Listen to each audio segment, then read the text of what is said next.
جبکہ حماد اظہر، سلمان اکرم راجہ اور خالد خورشید صاحب نے کہا ہے کہ جناب ڈی چوک میں احتجاج ضرور ہوگا. اب گنڈا پور صاحب کے جو احتجاج نہ کرنے کی وجوہات میں سے ایک وجہ ہے وہ ایک تو خیر ایس سی او ہے، دوسری یہ ہے وزیر اعلیٰ علی امین گنڈا پور نے ڈی چوک پر احتجاج کی مخالفت کرتے ہوئے کہا کہ پارٹی کے پاس فنڈز کی کمی ہے، یعنی پیسے نہیں ہیں.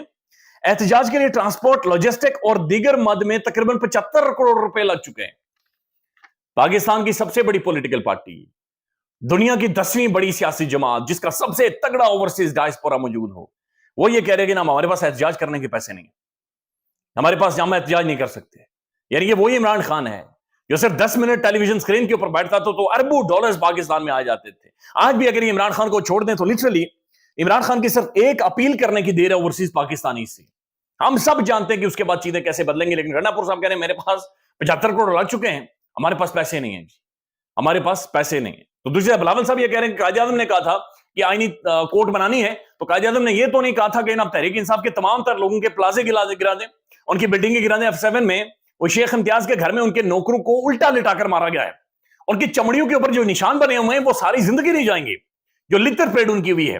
حامد میر صاحب نے اور پاکستان کے تمام تر صحافیوں نے، یعنی لوگ چیخ کر یہ کہہ رہے ہیں کہ اس لیے بندے اٹھائے گئے ہیں تاکہ ہارس ٹریڈنگ کرنی ہے، تاکہ قاضی صاحب نے جو بنیادی طور پر ایک راستہ دیا ہوا ہے کہ یہ آپ یہ لیں، بندے مارے پھینٹیں اور اس کے بعد کسی طرح سے یہ آئینی ترمیم کروائیں. اب آئینی ترمیم کا مسودہ میڈیا میں آنا چاہیے، پاکستانی عوام میں آنا چاہیے، یہ ساری چیزیں کھل کر سامنے آنی چاہیے. اس حوالے سے درخواستیں پاکستان بھر میں مختلف جو ہائی کورٹس ہیں، تمام تر ہائی کورٹس کے اندر دی گئی، پھر سپریم کورٹ کے اندر عابد زبیری صاحب نے بھی اسے چیلنج کیا. اب اس سارے معاملے کو آنریبل جسٹس قاضی فائز عیسیٰ صاحب نے اپنے سامنے لگا دیا ہے.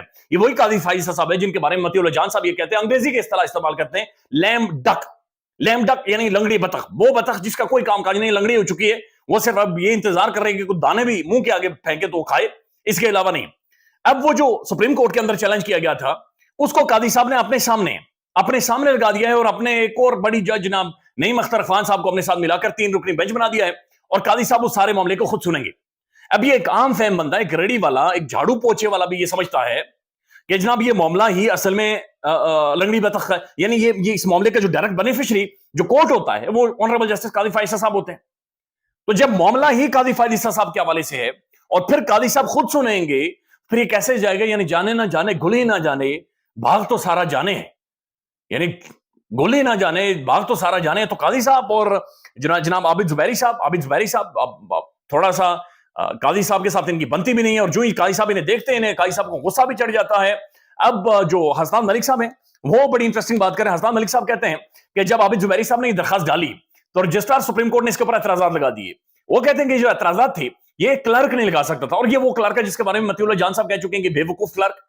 یہ وہ کلرک ہے جن کے بارے میں جناب صدیق جان صاحب یہ کہہ چکے ہیں کہ انہیں دوسری دفعہ کو روٹی گھر میں ڈال کر نہیں دیتا. تو حسنان ملک صاحب یہ کہتے ہیں یہ جو رجسٹرار سپریم کورٹ نے اعتراضات لگائے ہیں یہ کسی ٹیکنیکل بندے نے یا ورلڈ ریسرچ بندے نے یہ اعتراضات لگائے ہیں، اور ان اعتراضات کو ہوتا ہی ہے کہ چمبر میں سنا جاتا ہے پھر لگایا جاتا ہے. لیکن قاضی صاحب نے سمیت اعتراضات کی. جو ہی یہ شنگھائی تعاون تنظیم کے بعد جو کورٹ لگے گی، عدالت لگے گی، قاضی صاحب نے اپنے سامنے لگا دیا ہے. یا اللہ پھر چلو جی چھکو کمنو چھکو. قاضی صاحب تو چیخ کر کہہ رہے ہیں کہ کمنو چھکو. اب باقیوں سے چھکا نہیں جا رہا، چونکہ تحریک انصاف کے لوگ یا تو انڈر گراؤنڈ ہے یا پھر تگڑے کھڑے ہیں یا پھر پیچھے ہٹ نہیں رہے. اب دوسری طرف جو عمران خان صاحب کی بہنیں ہیں علیمہ خان صاحبہ، یعنی آپ اندازہ لگا لیں پاکستان کی عدالتوں پر کہ علیمہ خان صاحبہ اور عظما خان صاحبہ کے بارے میں کہا جا رہا ہے کہ ان سے ہم نے بارودی مواد ہم نے نکالنا ہے. یعنی آپ صرف امیجن کریں، صرف سوچیں کہ سابق پرائم منسٹر اور ایک مڈل ایج کی جو خواتین ہیں جن کے بچے جوان ہو چکے ہیں، ان کی شادیاں ہو چکی ہیں، ان کے بارے میں کہا جا رہا ہے کہ جناب ان سے ہم نے بارودی مواد ہم نے ان سے نکلوانا ہے. اور تقریباً 8 دن وہ جیل کے اندر رہی ہیں. تو عدالتیں ریمانڈ کے اوپر 2-3 دفعہ ریمانڈ دیا ہے. تو عدالتیں یعنی کیا واقعتاً وہاں پر بیٹھے ہوئے جو لوگ ہیں کیا وہ سوچتے ہیں، ان کی سوچنے کی صلاحیت یہ کام کرتی ہے یا نہیں کرتی، یہ سمجھ سے باہر ہے. بہرحال انہیں جوڈیشل کر دیا گیا ہے. لیکن علیمہ خان صاحبہ نے کہا کہ انہوں نے کہا عمران خان کی رہائی کے لیے ہم ہر صورت احتجاج کریں گے، ہم باہر نکلیں گے، اور احتجاج کرنا غلط نہیں ہے. ان کی جو دوسری بہن ہے نورین نیازی صاحبہ، ان کا بیٹا، اپنا جوان بیٹا حسان نیازی ملٹری کسٹڈی میں ہے اور بالکل کمزور ہو چکا ہے. اس کا 20-22 کلو وزن بالکل یعنی تباہی نکلی ہوئی اس نوجوان کی. لیکن ان کا بھائی ملٹری کسٹڈی میں ہے اور وہ ان کا بازو ٹوٹا ہوا ہے. لیکن اس کے باوجود وہ یہ کہہ رہے ہیں کہ جناب 15 تاریخ کو احتجاج تو ہم کریں گے، سب سے آگے میں ہوں گی اور ہم سب ڈی چوک میں پرامن طریقے سے احتجاج کریں گے. تو خان کی بہنیں کہہ رہی ہیں کہ جناب ہم ہر صورت اور ہر قیمت پر انشاءاللہ احتجاج کریں گے اور ہم لوگ باہر آئیں گے اور ان سارے معاملات کو آگے لے کر جائیں گے. تو یہ بڑی ایک انٹرسٹنگ ڈیولپمنٹ ہے. لیٹس سی کس طرف جاتی ہے. یہ بات ذہن میں رکھیں کہ یہ احتجاج ہرگز ایس سی او کے خلاف نہیں ہے. یہ احتجاج ہرگز ایس سی او کے آنے والے جو مہمان ممالک ان کے خلاف نہیں ہے. ہرگز جو بین الاقوامی صحافی ہیں، بین الاقوامی انویسٹرز ہیں، یہ ان کے خلاف نہیں. یہ پاکستانی حکومت کے خلاف نہیں. یہ پاکستان کے اندر جو باقی معاملات چلاتے ہیں ان کے خلاف نہیں. یہ احتجاج عمران خان سے ملاقات نہ کروانے کے اوپر ہے کہ خان سے جو ملاقات نہیں کروائی جا رہی، یہ سارا معاملہ اس کے اوپر ہے.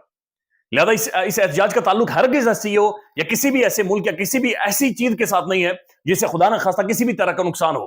لیکن یہ بات بھی ہم جانتے ہیں، ایس سی او شنگھائی تعاون تنظیم اور کسی بھی یونیورسٹی کے اندر جا کر بین الاقوامی تعلقات کے کوئی بھی طالب علم اٹھا لیں، ان سے پوچھ لیں کہ پاکستان اس ایس سی او سے کیا فائدہ اٹھا سکتا ہے، اور پھر آپ کو خود ہی بتا دے گا کہ کیا فائدہ اٹھا سکتا ہے. خیال رکھیے گا. اللہ حافظ.